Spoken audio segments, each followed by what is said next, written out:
Right. We are back, but tukumirira kuti vanhu vauye. Okay.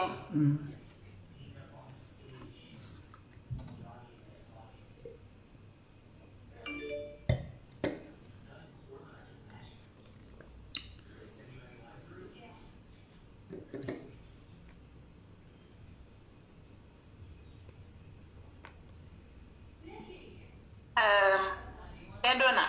Aiwa, tiripo? Vari kuuya? Vatoti tatove back. Okay. Sorry guys. Tangata, I don't know what happened. Handizivi. Tangodona. Hans network is bad. I think so. Handizivi. Ndadochinja ningirikiri. Ndadochinja phone. Ndachinja phone.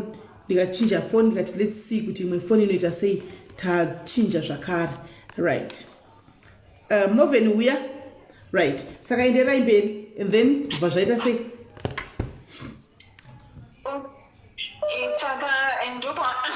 Ndakasenga kutoona kuti zvinhu zvaita sei zvachinja ndatoroorwa ndatovemo handiti and then kubonda uko hakuna chinhu zvikuru kubonda hakuna chinhu ndiye mudhachi uyu akuseka hangu rugare senhama nzara Sis Melly. But guys, let's be honest. But guys, kativei fair, guys. Munhu onzi bhadhara mabhirisi titi half. Kubedroom futi zvakuchina chiriko hakuna bonde. Bva pakangooma hapo. Unozoti kwanzi bhadhara mabhiri half ka wobhadhara mabhiri half achona asi kubedroom uchibuda wakaguta zvenge zviri nani. Kwete kunzi bhadhara mabhiri half mai mwana kubedroom uchichema zvarazve. Saka pakangooma hapo handizivi wangu ipapo. Kuchakadi. Saka kubedroom kwakamira sei hana here ane chidore. Kana uchinyatsoda kereke. Tenga zvinotengwa zvematoi ushandise wega. Saka haatorina kana shungu sezvambotaura makolo aya. Andizoona kuti handisi ndega. So like haatorina shungu nyange ukatoshandisa wega zvinotongo okay zvatopera zvakadaro. Akurawo zvakadi G40, G50, G30. Late 40s. Ane medical condition? Yeah, sugar. Iwa ishuga inomudaro. Kana ane sugar ndo inodaro. Sugar haidi zvese izvozvo.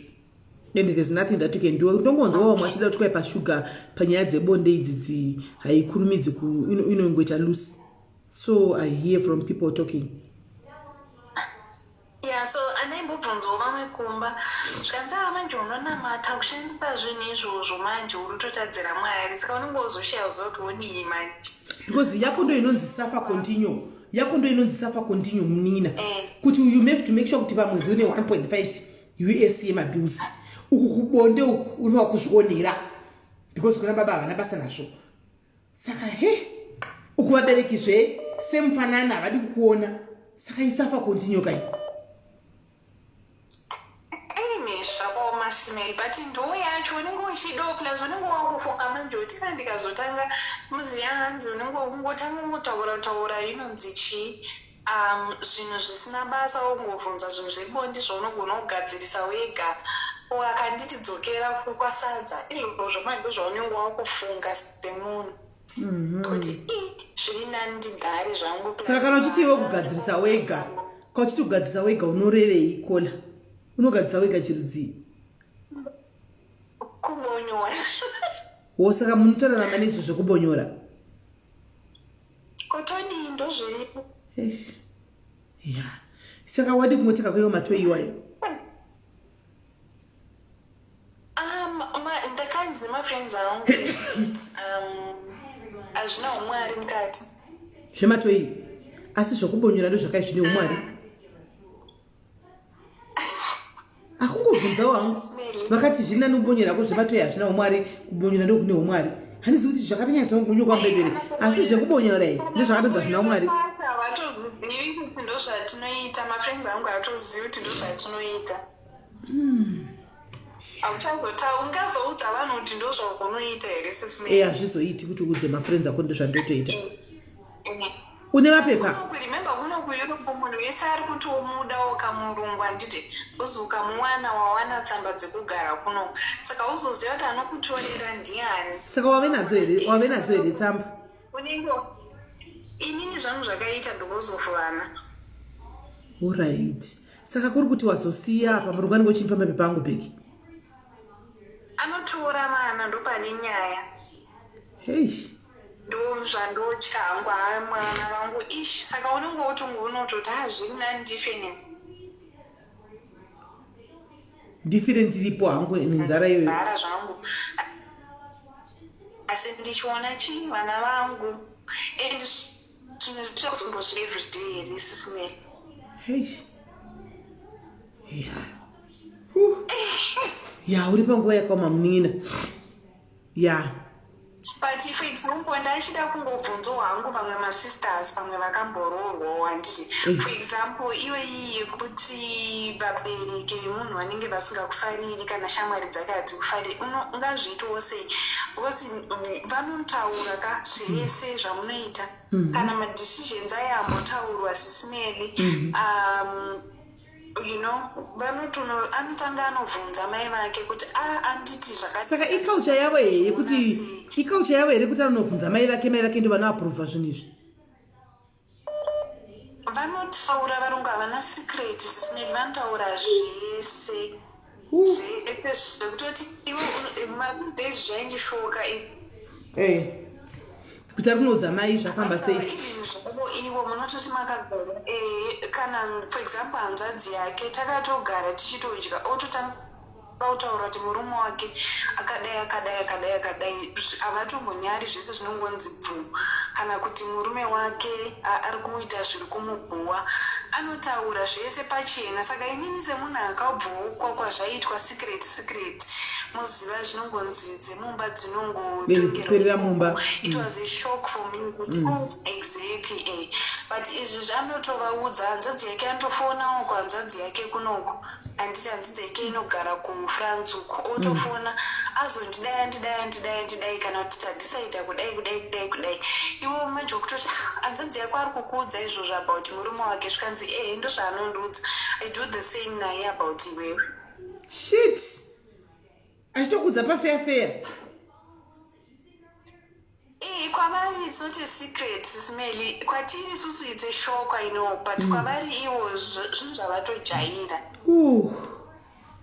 ya muri kutsva munin'ina heshi but ndo zvinototoimba munin'ina zvautotaiweka kutopfugama uchinamata ndo zvinoita dzimba kutongopfugama uchinamata kuti Mwari imba yangu iyi yamakatondipa iyi Mwari mabhiuzi totongosheya ende vana mai vanotongopindura mafezi angu ende hapana zvandingatoita even mbondero hapana ndotongogarawo Mwari hapana zvaungaita ungagodi hapachina vanhu vekuzimbabwe for example like pavanenge vachida mari pepe ndakatokanzora Sis Melly vanhu vanototi ndinodada ndidaire foni handiti sei but pampacho unongozvitoshaya kuziva kuti vovaita sei because vanenge vachingofunga kuti mari unayo nokuti une murume murungu exactly but inini ndini manje ndikunyatsoona kuti vanhu havanyatsoziva chokwadi ende vamwe ndakatraya kutaura kutoti vedu ndozviri kuitika ndopandanzi saka unofunga kuti nokuroya here unofunga kuti chichichi you know what I mean so after that ndakazongokanzurawo ndakangosimawo zvakadaro amenipo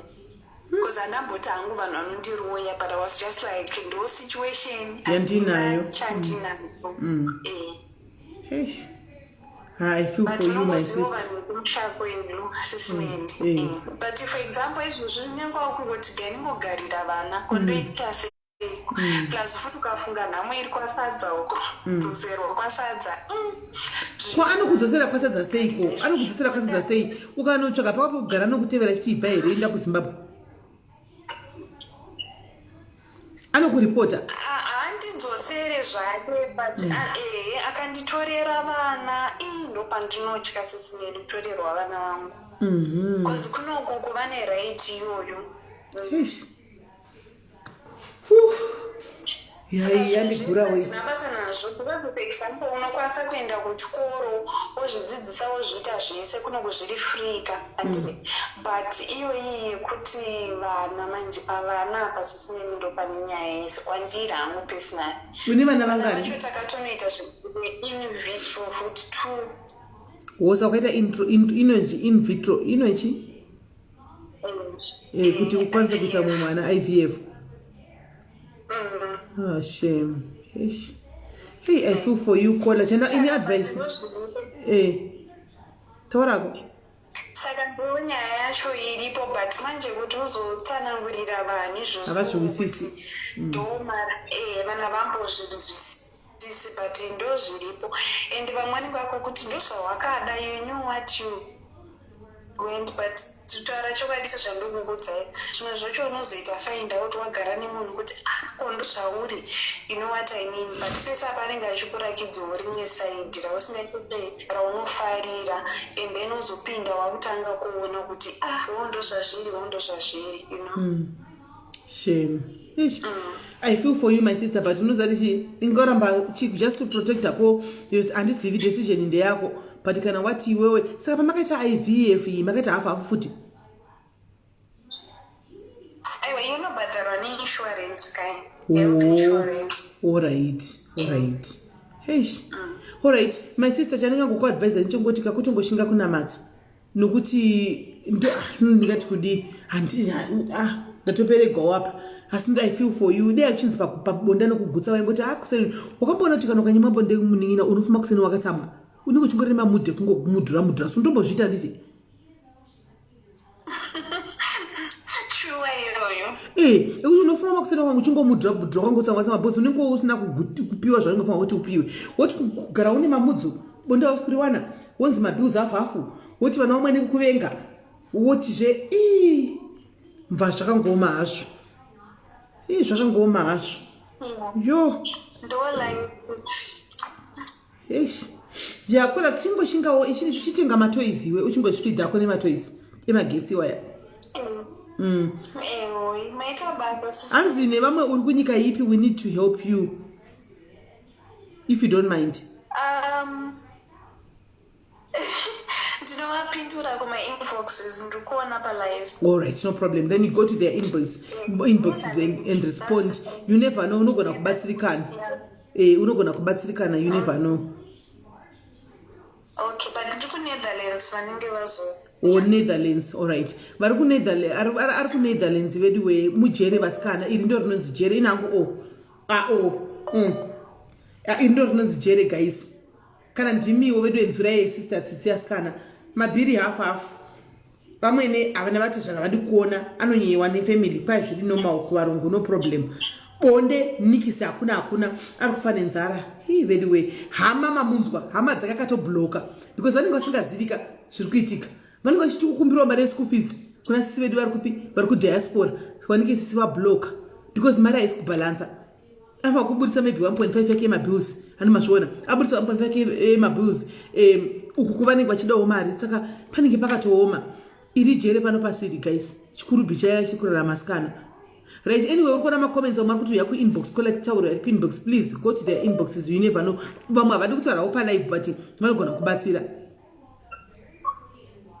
okay maita basa Sis Melly thank you munin'ina wangu god bless you bye sure ndarwadziwa vedu we zvakaoma kola hello ndarwadziwa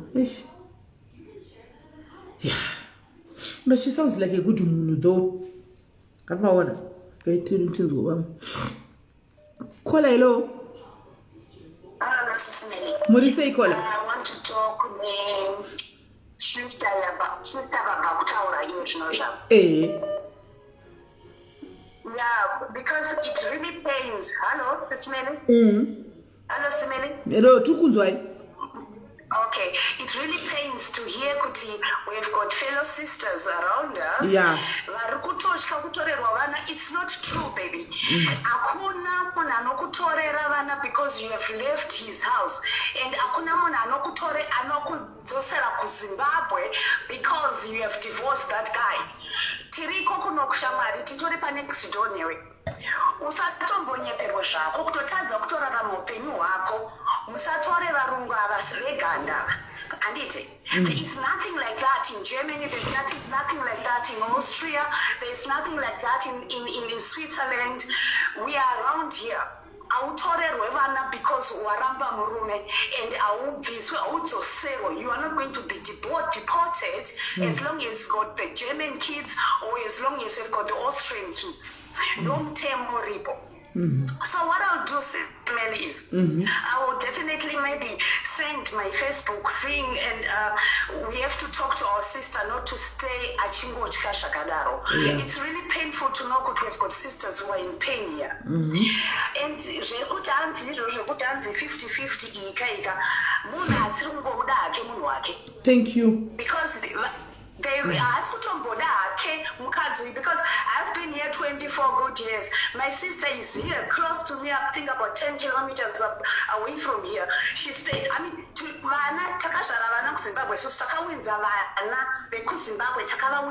they love us. There is racism, of course. But psychologically, they do it. But ukamira pachako and look for help. People who knows the rules. Akuna shakadara kautorerwe bana. Akuna shakadara. I've been married to an Austrian guy. I'm divorced, and I've got an Austrian man again. Autore and avatombo p. That's privilege. Kunana baba first. That's how they are, Germans and Austrians. Okay, saka munhu uyu koleka it's either anecha anachimodo musikana webasa kana kuti ane zvaakataimira ane zvake zvaanoita, because kana munhu achikuda chaizvo 50-50 ekupi nai. Of course kana tabva tichivaka imba kana kuti tichita sei, of course tinotaurirana kuti okay, let's do this, let's do that. Achiona kuti matashandisa pakataita zvakati handiti. There is another problem here. Anongoti akuchisidzira ndovana vazukuru vana Hitler vaya vakuda kuchisidzira kuti nekuti ndakakubvisa kusadza kuti unokudzokera kusadza. No, that is not fair. That is not good. And my sister, please, if you are hearing me, don't you get scared. There is nothing like that. And aungagarire kuti 1 bonda harisi kushanda, 2 ukuchisidzirwa kunzi evana, 3 amwene naatezvara zvakadai, 4 murume akukuti 50-50. That means if you go eating, achakuti plate yako bhadhara 50 yako bhadhara 50 yako chinzi. Of course they are there. Yeah, they are there. And even pachikati mamuchenu chepo varipo varumatora kuti handitukwenda unosenza so wadi kubhadhara magetsi ane. And as far as I'm concerned, in a home, tichinyatsotaurana pachena panapa, in a home tinobatsirana ndokugadzirisa kwatinoita dzimba dzedu, but zvisina mutemo wekuti 50-50. Ngatitaurirane pachena. And the main thing which really pained me, girl, please usavhundutsirwe kunzi unotorerwa vana, and usavhundutsirwe kunzi hanzi unodipotwa. There is no deportation which happens in Germany or in Austria just because you have divorced an Austrian or you have divorced a German guy. Usachisidzo akuna zvakadaro. And the other thing is anonyatsoziva kuti nekuti ndiwe mai vevana and you have to stand. Unotomusara mumba imomo and anotokubhadhara ione vana. That's the rule here. And atina kana kumbosiyana Austria ne Germany. That's why we don't need to change our driving license. We don't need to change our citizenship and all the stuff. We're the same. So don't you be scared about that one. Ototadza zvishwa, and you sound very young, you sound very innocent. Ototanga utadza kuronga mupenyu wako just because une murungu weganda. Ayewa hama munashe ingava kazara waninga ukabuda mumba unongoona varungu vacho ivavo. Because at the end of the day, abused. You are getting abused in a first degree manner. By the time you are a little bit older,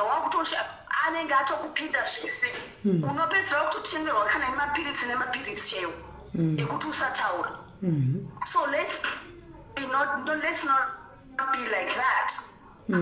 You have people around who can help you. We're here Zimbabweans. We've got other Zimbabweans who are higher than us. We've got African lawyers for racism and all that stuff. For divorces, like for people like you are getting abused. That is an abuse, sweetheart. Yeah, so I don't know, it just pained me and it hurt me. I think I hurt this last time I started on 50-50. No, where are you? If it's in Germany or you are in okay, you are in Holland, I don't know. But to be honest with you, sweetheart,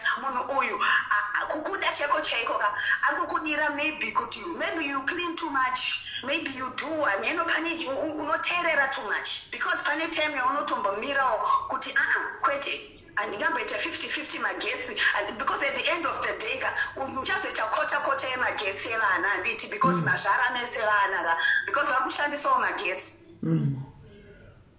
And the other thing, let's talk about the families in Zimbabwe or whatever in Africa, okay? I don't have that problem. Whatever. We have that problem, not though even my sister here. But the other thing, what I wanted to say is, these people about our culture and show them good in Joshua. Of course, and then the other thing is, I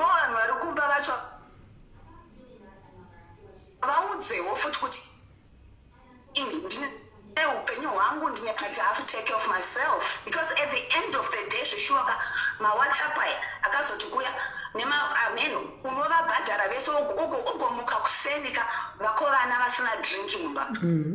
so you have to be open to your own people. And tell them the truth. Because we wake up early in the morning, we go to work as everybody else. And we are trying to live according to the standards here. And every day, so tell your people the truth and don't get scared. And tell your men where you come from, who you are. And the next thing is, search now. And our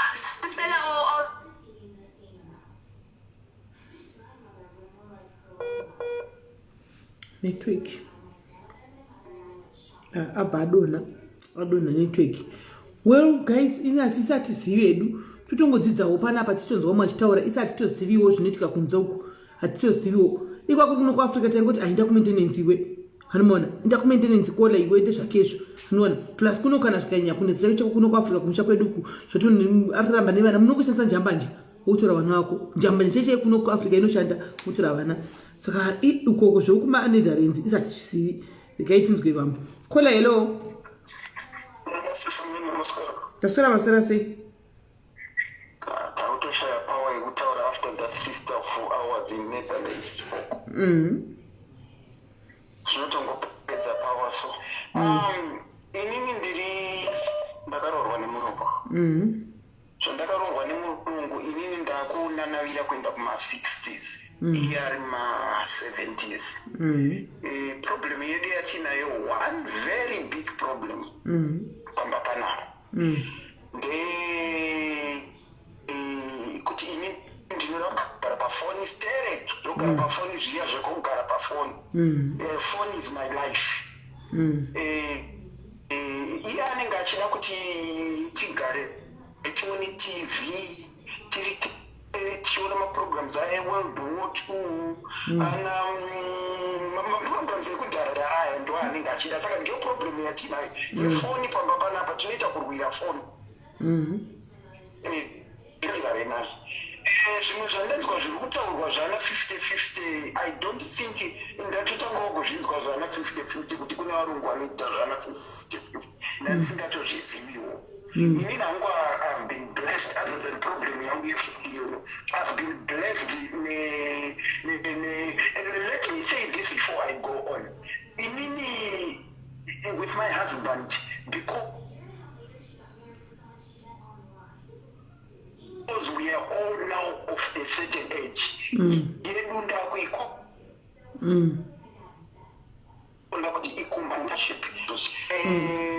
My husband does all the billing.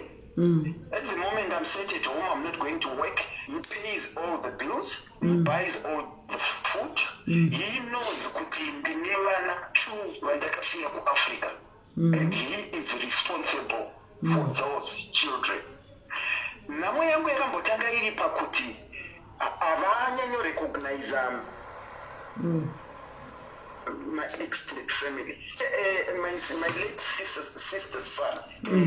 Ukuti anoti kana achita zvema birthday anongoda kuita vana vangu. Kana achida kuita zveChristmas anongoda kuita vana vangu. And I'm like, I've got 3 children. He's like, no, you've told me kuti you gave birth to 2 children, which 3 you and Zivi. So I told him kuti it's 3 children and it's 3 children and you have to do for 3 children.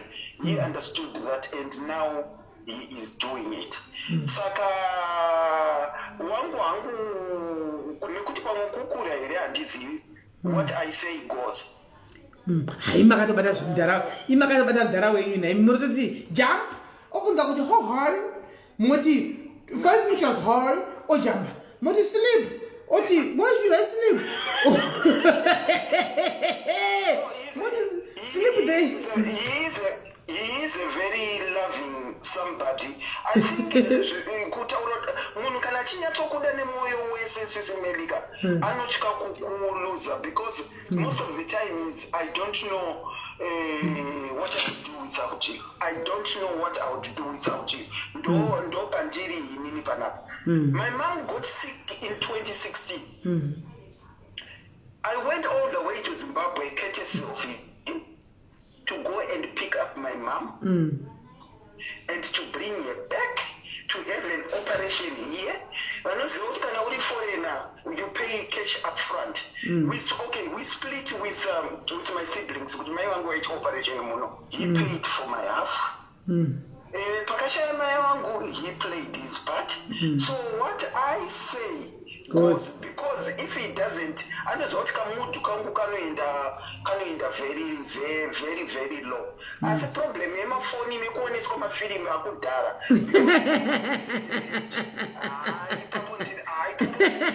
Maybe you want to James Bond.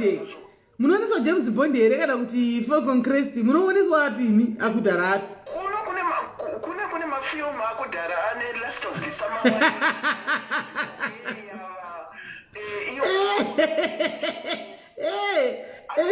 Anenga kuti tigare tinyatsoona chidiscuss he is not into Facebook. He hasn't got a Facebook account. Saka ndio kana chiburana chikuburirana phone nekugara paFacebook ndo zvachikuburirana. Saka kunet saka ana Netflix asitomboda kuona kana. Ayo, if you say that in Netflix, we don't do for Netflix. I'm not a television person. I am a Facebook person. That is who I am. Saka icho papa zuwa teregere kufamba na ninya kuti you're just being on Facebook. You can even watch TV with me. I'm like, there is nothing that I want to watch on TV. What I want is on Facebook. But I feel sorry for that Netherlands sister of mine. And varungu avazi vese vane zvinhu zvandanzwa zviri explain now. Ukaita munyama unoona akadaro, ukaita waraki unoonawo akaita fangaze wangu. Inini I'm one happy woman. Ndo contribution yangu sizimeli. Kopa bonde apa. As I said, we are more of companions. All right. Kurakuti are now celibates. Amuchaiteni. Tashika pa age muye kuti it's not even something inini chichandi nofunga. Why it's because I feel na 2000 kagari ndisina munhu. Saka pandakazowana munhu wangu we did what we did, but it was for a very short time. But kuvira takarorana, we are more of companions than anything else. Kola chero muri makompanion yenyu asi wewe semunhu wemukadzi feeling rinombosumukawo plus yese munhu wechirume kola feeling rinombosumuka saka navone makombanyana zviro kuti hamuchaite As I said, ndakafirwa kudhara. aiwa kandizva kudhara kamasinga muri kuti kudhara wari kureva kuti ndezvekudhara tikutaura zvaiko zvino izvi Ndakafirwa kudhara ndikagara makore akaita saka 17 ndisina zvandaibata. Saka that totally went out of my mind. And then when we got together, yes, at some point we did. In his, okay, it's not very far away. In his 60s, he could still do something. But towards the end of the 60s and into his 70s, it has been very quiet. Although I'll be truthful, I've got my feelings and he knows. If I talk about it, my feelings angu, it's only kana ndakuenda kunguva yemadzimai aya. Ndopamwe yandinongoita kafeeling but saka kana kafeeling kacho kauya makuenda panguva yemadzimai munoita sei nekompanionship yenyu munodi once ndatongoenda kunguva yemadzimai ndatanga forget until the following month mati mukati ko iyewo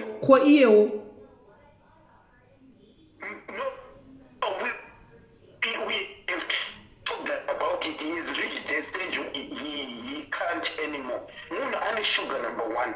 Munhu akuenda kunokura number 2. Alright. Saka iye pachake he has felt it out. I don't think I can anymore. Saka we have come to an understanding that he can't. Alright. If I feel, as I said, mostly once a month, I convey, ningirikini zvinenge zvakuda kutanga iye ndobva kudza kuti saka nguva yakutotanga because we have talked about it. Inini hangu I've been blessed. Aiwa makaropafadza kola aiwa makaropafadza saka musatombobve mugare ipapo He is a my way. I'm not sugarcoating. As I said kuti hatisisina bonde. I said it point blank. I said we are more of companions. I mean, not to understand that we are more of companions. If we are more of companions than anything else, it means our persisting either my way. Anyway, thank you. But I feel for that sister of mine. Yeah, true. Let's hope this because she sounds very young though for her to go through what she's going through. I think she's still young for that. She does. All right, thank you very much, Torin. I feel sorry for. Okay.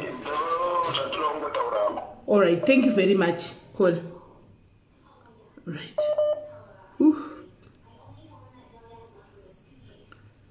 Caller, hello. Caller, hello. Hello. Hello. Hello. Murisei. Hello. Yes, Murisei. Sis Melly. Hey, Murisei.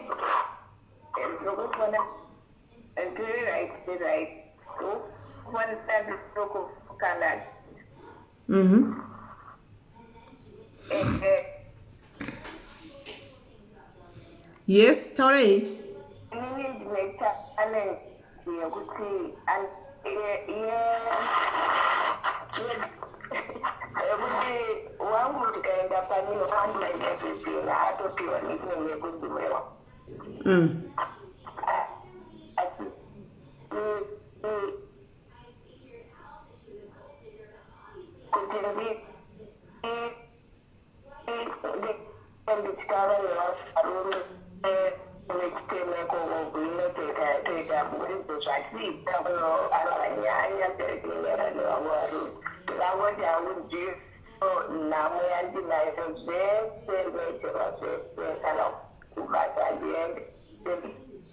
Kola atisikunyazokunzwai Kola atisikunyazokunzwai atisikunyazokunzwai kana Kola Hello Kola phone ifika atisikunyazokunzwai All right because atisikunzwa Kola right muraitione vamwe vari kuya gaitione vamwe vari kuyawo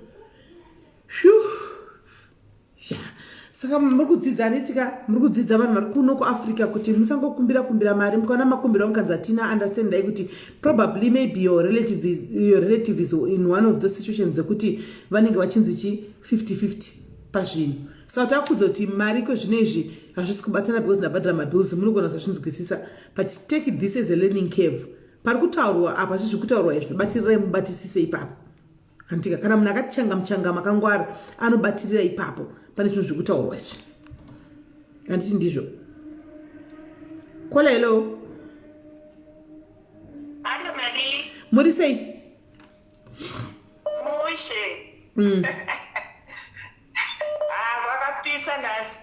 nhasi wakadziya what I can say inini andizi musikana mudiki okay and all what I can say ndagara mune nyika dzevarungu munongoti varungu 25 years okay ndakaroorwa ndiri kumusha ndine 28 years maybe ndikauya pano apa nyaya yeroora munina wangu varungu they go like this. I can't say varungu because I know kuti vanhu vekufacebook vanojaja vanhu. I can say kunoku kwandinogara inini nyaya yeroora kana takuda kuchata inini nemukomana wangu tinogadzirira tega. Maparents angu anondibatsira inini muchato wangu. Maparents wemukomana wangu obatsira, then the wedding come together. Aditi. But ungamudza murume wako kuti this is our culture, vanoroora nemari yavo. Amaenda kumamwe maparents, inini murume wangu haanambobvirambo titi my parents roora what. When he was told kuti it's like this, he did it because even kuenda kuna lawyer mainini aditi, he was told kuti did you pay the lobola? Otherwise andikuchatisei neti ne lawyer. So that's yes, I did. Okay. Kuzogara kunoku it depends kuti munhu akaita sei. It's even back at home mainini kune vanhu vanoshusha kunyepa ire ishuwa vanhu vanoshusha. Takakura chinzizwa kuti baba vaningi kana mukadzi wavo vachipakura vanenge vachidai chiguno kuti nyama iende uko and this and that.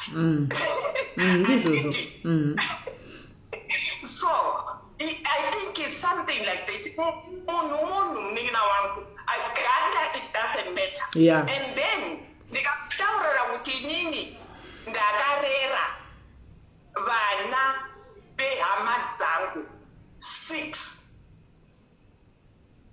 vese. And if I tell you kuti inini kugara kwangu kwemakore akawanda kudai kuno handisati ndamboshanda inini mheri, uri kuzinzwa?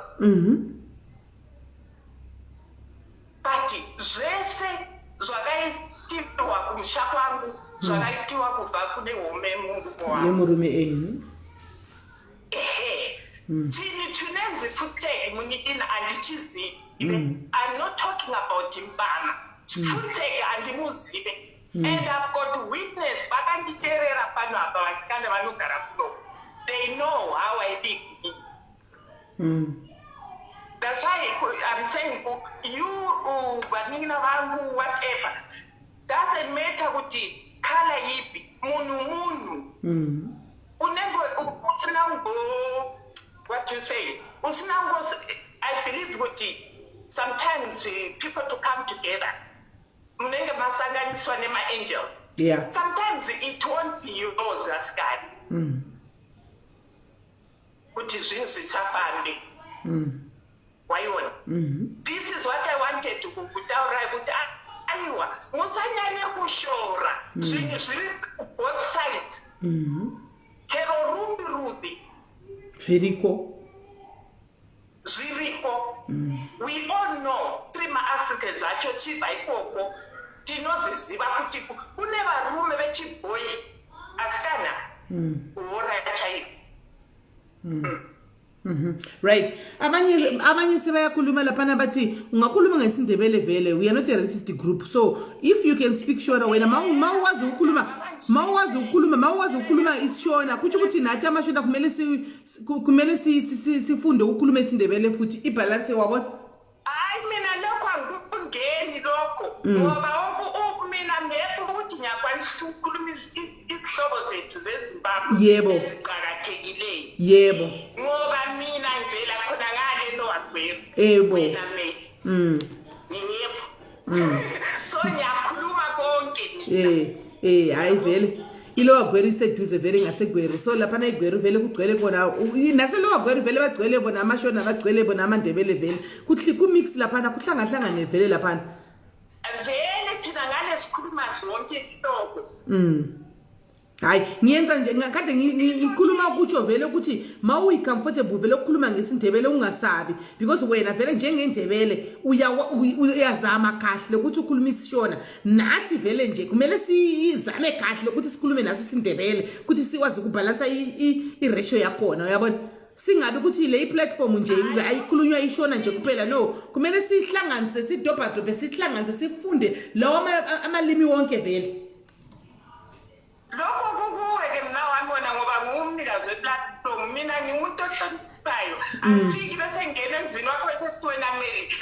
Hayi mina ngina problem uyangizwa ukuthi sengitshintshile vele nami sengitshintshile straight away sesiyakhuluma vele khulumani ngoba vele umhlaba ukhulu khangela thina sesikhuluma isihlobo abazali bethu they-never thought ukuthi singakhuluma ngokuhamba khona lokhu nokulotsholwa. Uyabona exactly. Asifundeni and it's so nice ukuthi anjengobona ukuthi thina siyabe silaleli lina abanye lingazizwa nxa sesikhuluma kwamanye ama-platform ngesihlobo which wena ngokhuthekayo lapha. Avele sibantu banye vele sikhuluma ama-language ongathi vele as long as uphuma eZimbabwe kuthi ukuthi sonke siphethe ama-ID waseZimbabwe indebele kumele sikhulume ishona kumele sikhulume bathi yini enye i-language laphana isivenda sikhona nqa eZimbabwe siyasizama futhi uyabona siyasizama futhi singena isikhalanga siyangena bathi yini isishangane siyangena as long as le language yakho ilimi lakho liyana as long as likhona nje siyabangena njalo kunjalo kanti thina vele singabantwana bakantu kodwa sizithutha wabona siyakhohlwa ukuthi singabantwana bakantu thina lo ntwa sonkeni jikelele. Okay, now Gamu, we don't even have to be worried uti inamba sesiyadropa because sikhuluma isindebele. How many Ndebele people do we have here? They don't complain kuti why are you always speaking in Shona? They don't complain. So if we switch a little bit and speak a little bit of Ndebele, it mustn't be a problem because we are one people. Mina I'm not perfect in Ndebele, but ngiyazama ukufita nje with this Ndebele speaking people because we are all Zimbabweans, we are all blacks though. We come from the same country. Yes. We are one. So no, but yes. We support you now. Yes. Hayi sisi wami ngiyabonga nje ukusinikeza input yakho laphana ngiyabonga sisi wami. Thank you very much. Kusho ukuthi lapha siyafunda vele ukuthi hayi izinto lezi asifani vele. Ukhona abanye vele bathi hayi siya supporta yonke i-tradition yamashona siya supporta. And then ukhona abanye vele bathi hayi thina le i-tradition le asiyazi vele. Thina we stick to our own tradition ukuthi vele into ziyenzwa 50-50. Wabona? Mina ke ayilokho angikungenele ngoba i-content ngumuntu omdala so-agent. So njengoba yakutshela ukuthi ngabe yange-28 lapha sengidleki 25 so you can calculate I'm on my 50s. Mina izinto ezowathi Melly mina I'm an African.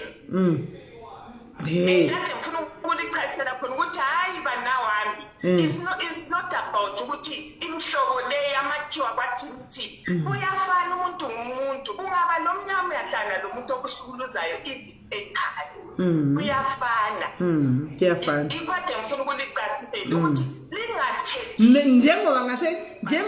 njengoba emashoneni futhi bakhona abahlukumeza abantu nje uyabona bakhona vele bathi bafaka umthetho lo ukuthi umfazi nendoda asenze 50-50 wena phuma uyothengisa amabhanana mina ngizophuma ngiyenze umsebenzi sesiyahlangana le imali kusho ukuthi ikhona yonke indawo wabona.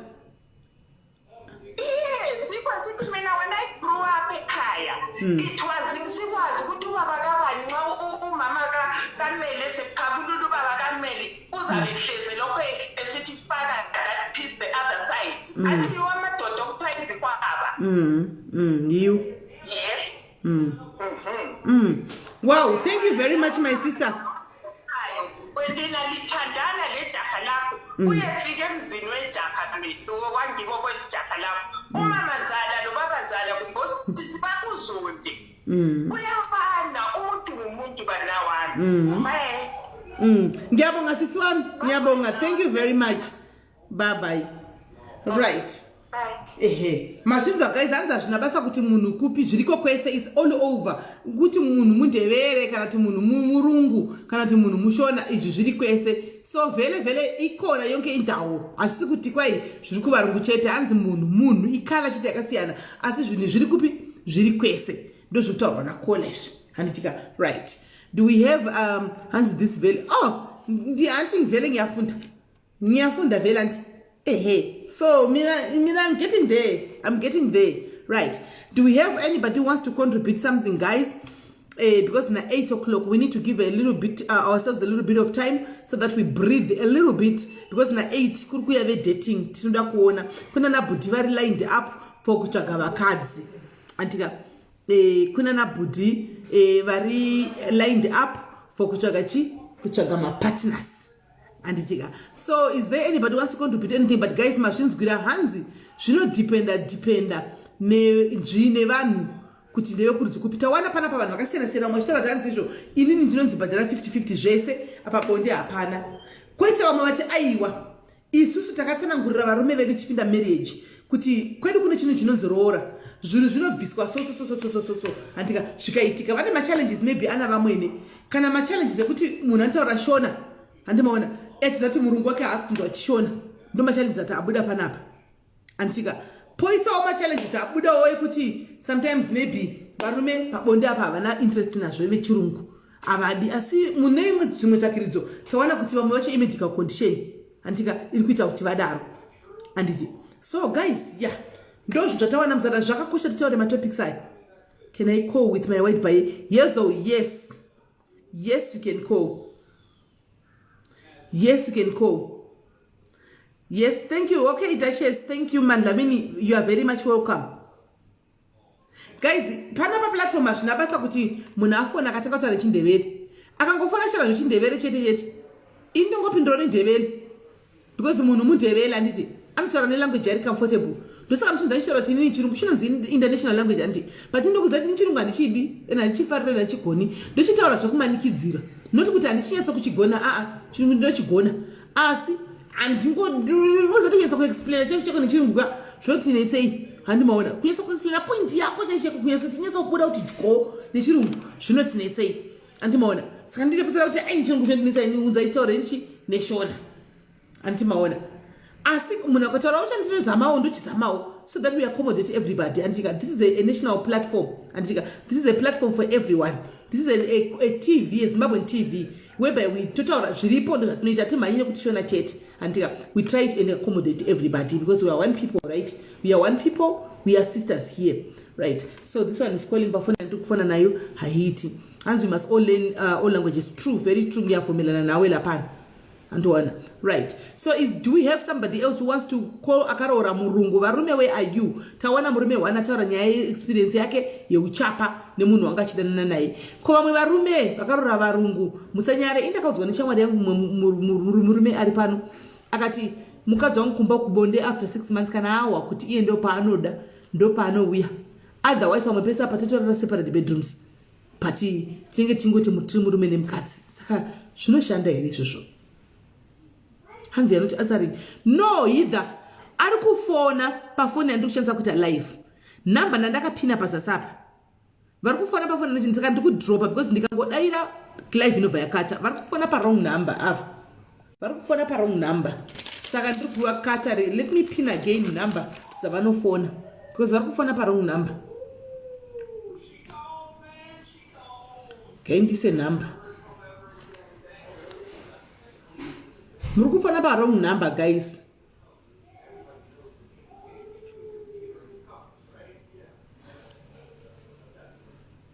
number dzemacalls ndeidzi ndo number dzemacalls idzi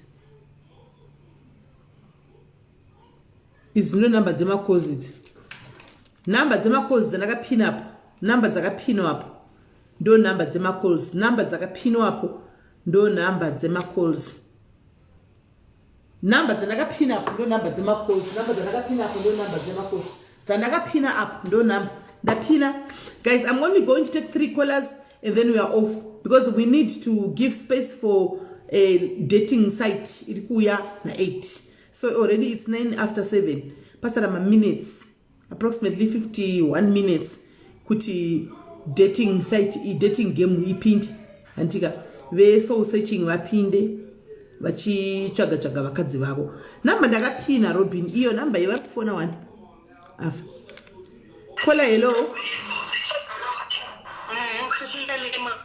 vemakore maswera sei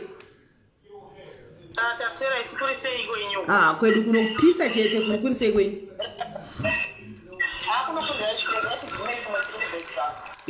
ini hangu handina kurorwa nemurungu asi ndandichingokonera hangu musikana wekunetherlands kuti aiwa kuti iye anoti hanzi ndinobhadhariswa mabhiri uku ndochika kuti ndine mwana ini naizvi behavior shamwari yangu anga akarorwa nemultimillionaire kugermany iye she was dying ndo pamunozoona kusiyana kwe vana vedu vekuzimbabwe vanokura vakanhurikina vachinzidzika maita izvi musazodai musikana wamutailand uyu anga ane kamudhara kake kanga ari kamultimillionaire ainetsa serection izvozvo mwana mari dzese dzichinzi mamiliyoni kana akasara mwana wangu ndositira hanzvadzi yangu ndiye inozoona kuti mari mwana wangu apiwa noti iwewe saka aingodi aimboti achiti akapiwa $10,000 achidzokera kuthailand achitopiwa $10,000 achidzokera ndo mari dzaiva ane access to akandiudza zvikanzi shamwari inini kuthailand nditori nefull time boyfriend yangu kumusha kwedu okay izvi zviri kuitika pane zvazvidene nditori newangu kumusha kwedu wekutoti iwo achiti kutendari mugermany anotosvika boyfriend yangu inenge iri mufamily medu imo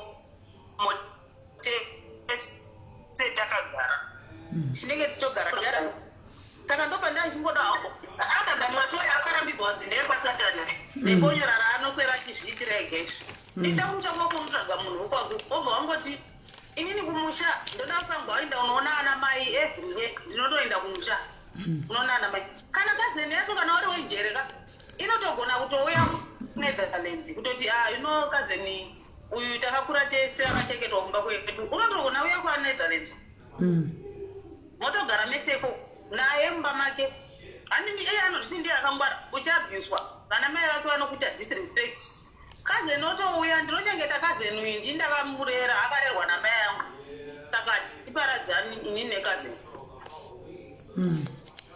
saka muri kuti anotsvaga chimurume weta chihure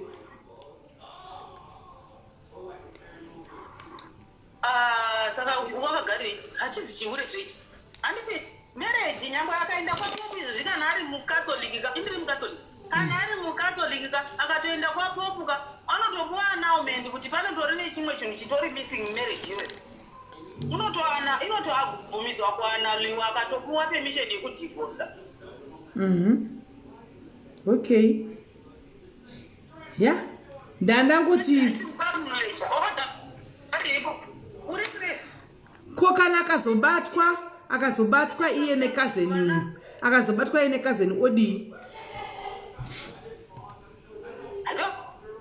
apanoti zvingaitwa sei ini ndiri kutokudza pane vamwe vanhu vechikuru vekumusha kwedu kumuzimbabwe kuya handichagoni kutaura mazita azo aigara vakuru vanozikanwa muzimbabwe uko boyfriend yaiuya achigara nayo mumba mavo imomo mune murume wacho imomo kana ubatwa hako zvemunenge monyanya kuifarisa muchiita sei wavanyanya kukusa ukaita sei unokwete wakangombarambara iye kuzowana kubata uri kuzimbabwe uchiinda unoenda kuzimbabwe hanti iye anotozvida anoenda here kuzimbabwe haindika kuzimbabwe hanti anosara kuno iwo woenda wega uchinochengeta vana mai kuti kumusha wako zvakaoma mazuva ano yeah amen hapana chihure kaka because marriage ka there is one thing chitori missing in marriage iyoyo saka hapana but mimi sisime liko zvinhu zvandiri kunyorera kuseri kwoku kuningiri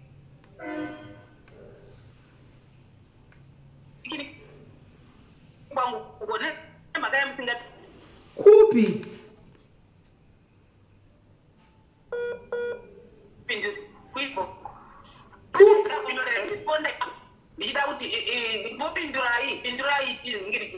makanyira panamba ipi makanyira panamba ipi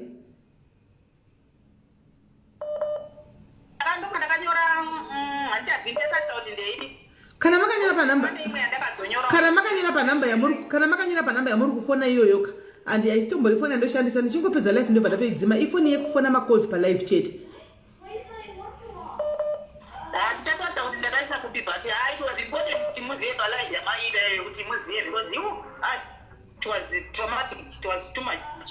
andichatarisa kuti ndeipi ndichatarisa ndichatry futi kune imwe yacho because kwandakanyora kwacho hamuna kwana kutombopindura handina kuiona ndofunga kuda munyore pa064 iyo yandoshandisa alright but munininawo ngaangoningirikina ngaangogona kuzvibatsira ndokuzvibatsira nekonyora ndokuzvibatsira nematoys akanzi zvine zvivizvo ngaazvibatsire nomunhu chaiye unofema ndifungi kuti mwari ungandomutonga zvakanyanyisa kana akaningirikina akatsvaka munhu chaiye because vanhu vanoshandiswa first of all vakaita zvein vitro murume udaingodawo vana murungu iyeye waingodawo vanawo saka amen akana asingakuappreciate wakamirei ipapo wakamirei amen okay all right Kola, thank you very much all right hanzi nakola tsvaka wako anofema chai chaiye akupedzere kwete kusara uchigarira nzara kola hello adona kwai unongoenda kumusha kuti ndauya nakazini kana waya nakazini wotochengetana nakazini wako muchitodanana muri padheni pake ipapa pemurungu yeye kola hello muri sei kola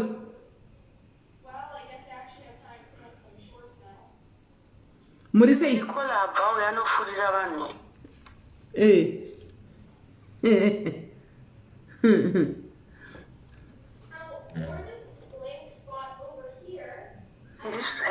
vasina mweya wekuita kola achangobvawo vanhu vanokanganisika brain sisimeli hazvina kunaka zvaakuita ichi kana iye munhu akuudza munhu kuti vanhu ngaatsvake munhu chaiye hamuoni kuti akufurira chiure kola anenge vasingatonzwi iwavo aiwa hazviiti zvekutaurwa nakola okay mwana advice kwayo dzekuti kwai ngaatsvage munhu chaiye aiwa nekuti kana hazviiti izvozvizvi ngaatsvage munhu anofema asiyane nematoyi aiwa hazviiti kola vawanza kola ari denjerasa kola ende vanoedza vakashinganzi munhu ngaatsvage munhu anofema munhu wejira rinofema kwete matoyi kwai munhu uya nemunhu nyengwa nemunhu wakopinda naye mudheni woti ndikazani vangu asi kolaka aya zvakobazvo ndopanoona kuti dhayari tinavo vanhu vese pano padhayari right. Do we have one last caller? What's in I? Okay, here we are. Caller, hello. Mushe, what do you say? Hello. Yes, caller, what do you say? Murundi nzosakanaka. Tukunzwa. hakuri boss ngaiti ndangu kungotaura hanya yekufurira vamwe chiurayiti vasikana data rega kudaro inini hangu I personally think that this lady just needs some counseling. Maybe from what we hear atizivi murume wake personally, and I think it's wrong for us to just conclude kuti 50-50 kuitwa mumba umu is because murume hadi mukadzi wake. Varungu vakawanda they don't understand concept yedu isusu yekuafrica yekuti unoti murume ndiye breadwinner. Ungochishanda like inini ndinenge ndine basa rangu rakanaka, murume wangu ane basa rake rakanaka. What would stop me from contributing to zvemumba? I don't think it's really the reason atingati murume wake hamude, but from what I hear it seems like pane ma-issues akawanda ari mumba mavo, and this woman is not happy.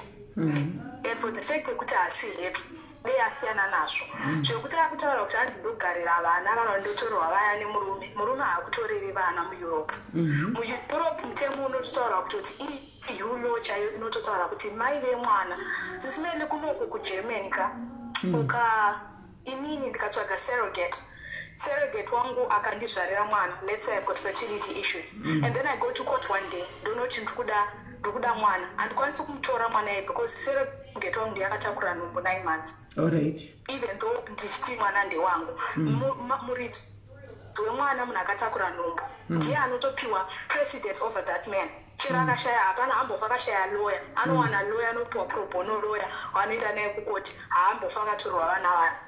She should just decide kuti bring up her kids in that environment iri toxic kuti iye havasi kuwirirana vana vanokanganisika. These kids they see these things. Hama dzacho dzemurume hadzimufarire kumbedroom wacho she is not happy, saka chari kufarira haasi kuchengetwa. If this man was spoiling achienda kudubai and everything would say okay fine ndivana Regina Daniels vari kunakirwa nekudya mari, but she is not enjoying anything. And then I wanted to also talk panyaya tiri kutaura yevarungu. Inini Sis Melly, when I first started dating varungu, okay initially ndaisadana nevarungu ndine this misconception zvinotaura vanhu vese zvokuti varungu vanekadora vanonhuhwa vakazodai vakadai. Ndaitotombotarisa murungu ndaiti ndikaenda out murungu akangosvika ndaitotombotarisa kuti akapfekei kana kuti handiti chii. The fact that murungu handidi kana kumuona. And then I was only dating black dudes. Ndakaoneso moto nemashurukwi ndakaona moto kusvika one day ndazozvidza ndikati you know what, maybe ndikuapproacha this whole thing wrongly. I don't just need to look at color yemunhu. Ndakanongotarisa kuti munhu anenda ndanakirana naye ndiye wandodate. And I started dating white dudes. Handidi kumbokunyepera Sis Melly. That was my best boyfriend since I was born was a white man. Handinakana one day randakambochema ichero zvebonde zviri kutaurwa. I don't even know this. Ndingato the best sex yangu yanga iri murungu than all the black men that I've ever slept with. Asi varungu vanotonyazofamba wei kuto zvese like what I noticed is ndichicompare zvangu nevanhu vatema. I'm not saying this ndo zvandataura kuti I'm just trying to remove this misconception yekuti varungu vanekadora. Maybe majority vakadaro zvavo, but ngatisakanganisirewo vanina vedu maybe vari kuda kudata akuona shitowa kungoramba kufunga kuti ndiri murungu anekadora. You know, there are different men out there. Inini from experience yangu nemurungu anofadza inini iye asati atombofunga zvekufara. Ini ndapedza ndati ndaneta ndanakirwa, then we take care of him. Ndo zvinoitika kumba kwedu. So I just feel like vanin'ina vangu vari kuteerera musazodze muchiona varungu ongoti hanzi murungu mushuruki anozondibhadharadza 50%. Isusu pamba panapa I actually pay atiti zvedu zve50-50, but the agreement that I gave inini ndindakamuti I want to pay part of the bills because ndaisada kuti agara achifunga kuti I can't do without him. I want to stay independent, and I feel like he respects me more. Achiziva kuti I can walk out the door and go because financially I'm capable. Saka ndinobhadhara some stuff and he pays like 3/4 of the stuff and ndinobhadhara 1/4. But ndindakatosuggest it doesn't mean kuti handide kana kuti I'm not benefiting from mari yake or whatever. He pays majority of the stuff, but azvinei nekuita nerudo rwuri mumba. Ndo zvandachida kungotaura zvangu kuti vanhu vanosiyana, try it out. Ukaona waisanganwa nemurungu mushurugu, I know there are men fanotori vane varungu Sis Melly vari abusive. Anorova mukadzi mumba agomusungirira mubasement kuti because you are black you are my slave. There are men out there like that. Vangoriwo mashurugu vakaita sevanhu vatema. but let's just not generalize toti okay majority vakadzi vanoti varungu vane kadora, let's not go there. I tried it worked out for me and I wouldn't go back. Thank you very much, Kola. Thank you. At least it took Ziza. Thank you very much. Bless you. Okay, bye. Right.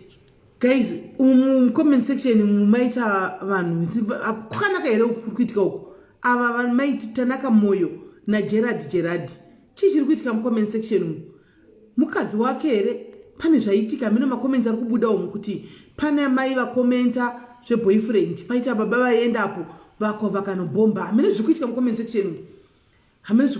section saka mai Tanaka Moyo na Gerard kuri right heroko mazivana here kozi mese mazivana here apa mambaionawo here nyaya iri mucomment section kana kuti vanhu hamusi kunyatsa kuona mune nyaya iri kuitika mucomment section yanditozama kutoti nyatso kufollowa chichi pane Tanaka Moyo aisa comment yake aisa comment pale vakanzi baba Gerard vakauya vakataka kubomba ivapapa vari kutoti vada tonomumamisa so sansa zviri kufamba sei apa.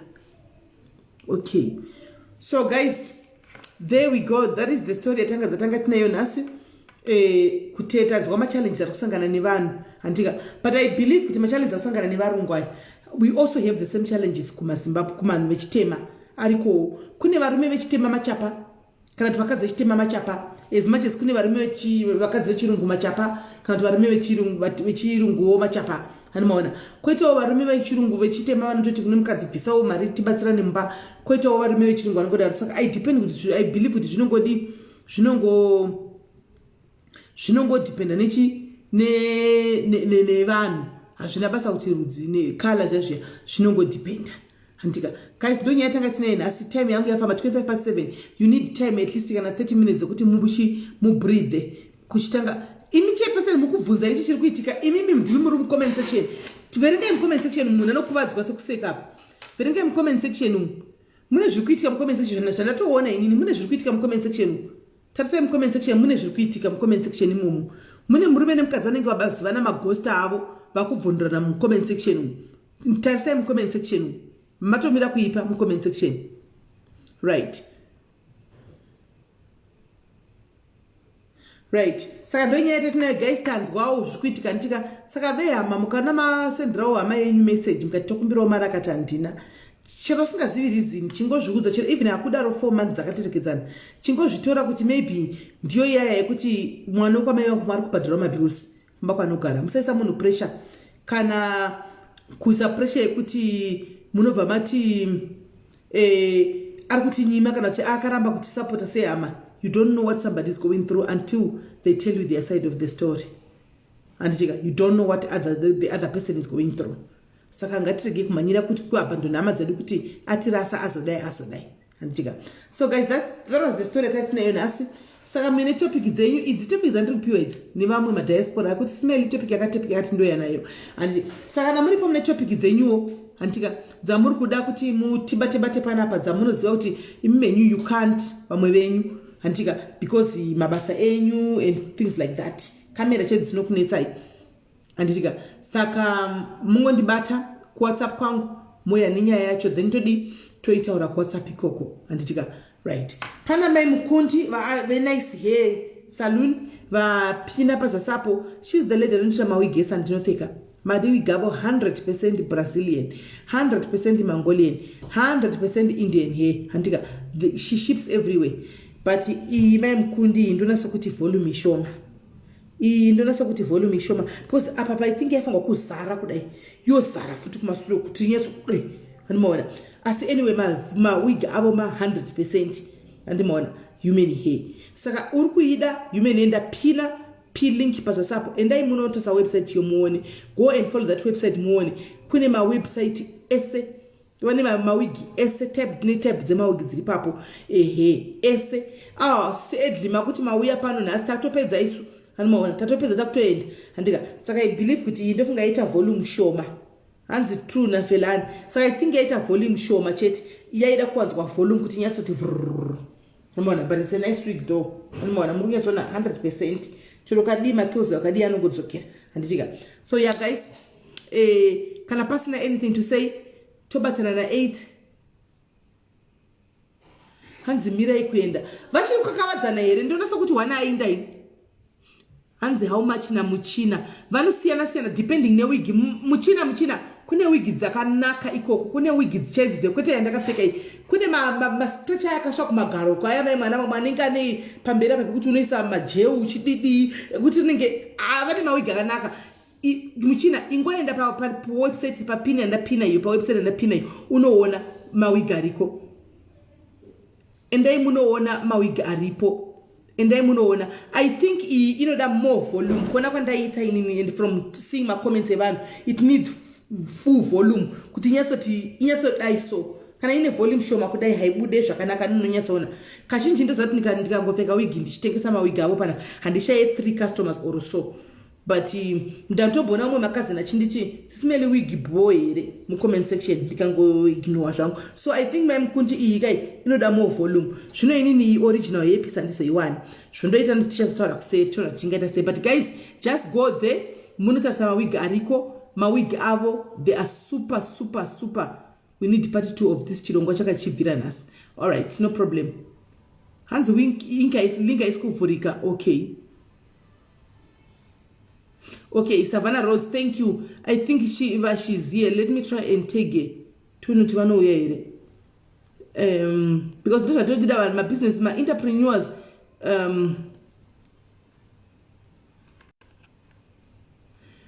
Vakatoudzwa mistake dzavo they have to fix ipapo antimaona ipapo they have to fix ipapo kuti vagadzire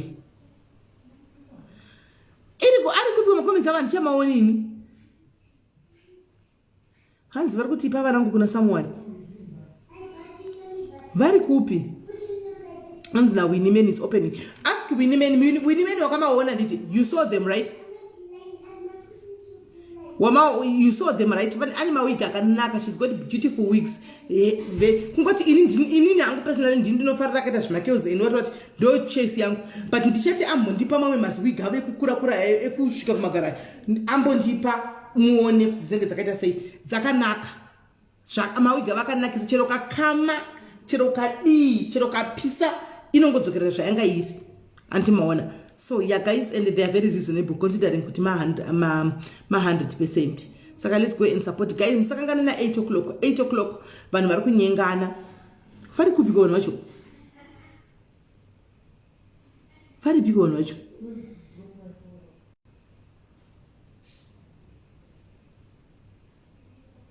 Okay. Hanzi yes, very nice now Winnie Man. True. Yes. So guys, yeah.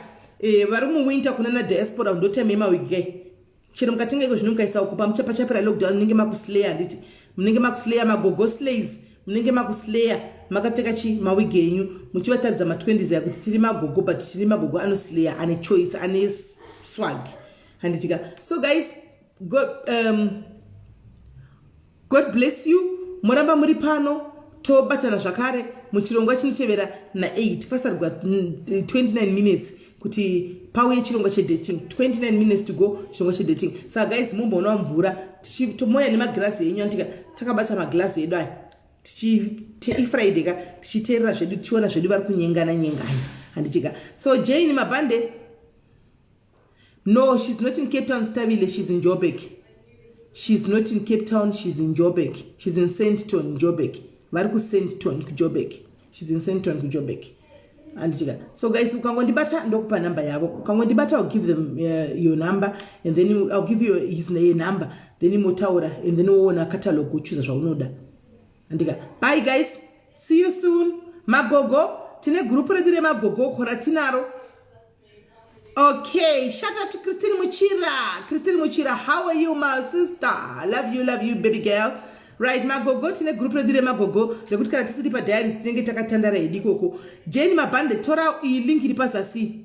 Link yandaka pina yo Jane Mabande. Enano vura link yo uchaona essay ikoko. Link Jane Mabande vura link yandaka pin up.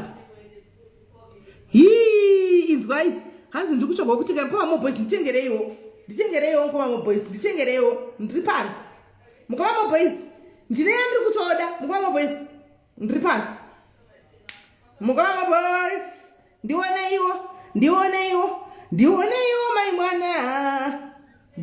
iwo mai mwana ndioneyo maimwana.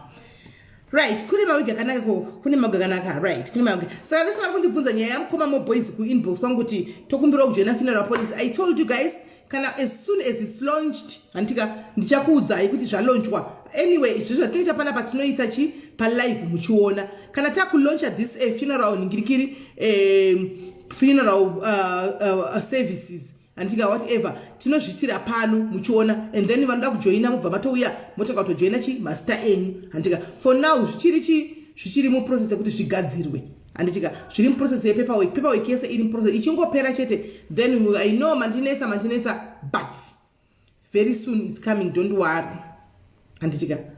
Cause don't worry mongana father there is hauna kona chilazondo here naiwe Faith moyo fei hauna kona chilazondo ndadlazondo kuitira mangwana. Ini guys mangwana ndinenge musandifonere musanidisturb, ndinenge nchimanya imba yose ikona tikona ndichidzingirirwa ndisina kupfeka, iyo vasina kupfeka tichidzingirira nawo handika. Saka mangwana please do not disturb. I'll come and tell you the experience. Mangwana nchimanya yadi yose ndisina kupfeka handitika, right. So guys ndakoni rati mkondo nditengerawo wig hanzi kwaita mawig ari kutengeswa namai mukundi panapa. Mukoma moboys vati he needs one person to buy that wig for. Kune mawig akanaka guys, kune mawig akanaka kwamai mukundi, kune mama wigs akanaka kwede zvekutamba. So guys, yeah, bless you guys. Tisangana na 8. Yes, Cynthia school as soon as yangove panapa chete ndobva ndatokuudza kuti zvatanga chi mjoinise family dzenyu and then mojena andi munenge mjoinisa because meme chitrust inini andichika so that there won't be any hiccups. Mukama boys vakaita ba hiccups tinokudlai totokukanganwai kuti muripi rati indakapina ngikiri ndakapina yakanzi mai mukundi apa iri pindi indanovhura ipapo pa link yo iyi ndanovhura ipapo uone mumwe wedu indanovhura poone zviri ipapo. Tinokudlai kwa moboys who come after itombokanganwai kuti munomboti pamburadze zvituna and then we come for you kana zvasina kumira mushe. Saka your paperwork must be in order because atizodi mahiccups tangoti tingozvifudza tingozvitaura nditika, right. So guys tobatsana zvakare muchikamu chinotevera na 8 o'clock handitika. As all the best watu Renika, thank you my sister, thank you. Toda kuexperimentawo zviri kuuya zvinyiwa tipona zviri kufamba sei, toda kuonawo kuti zvinenge zvichiita sei. So guys tobatsana na 8. Bye bye and bless you.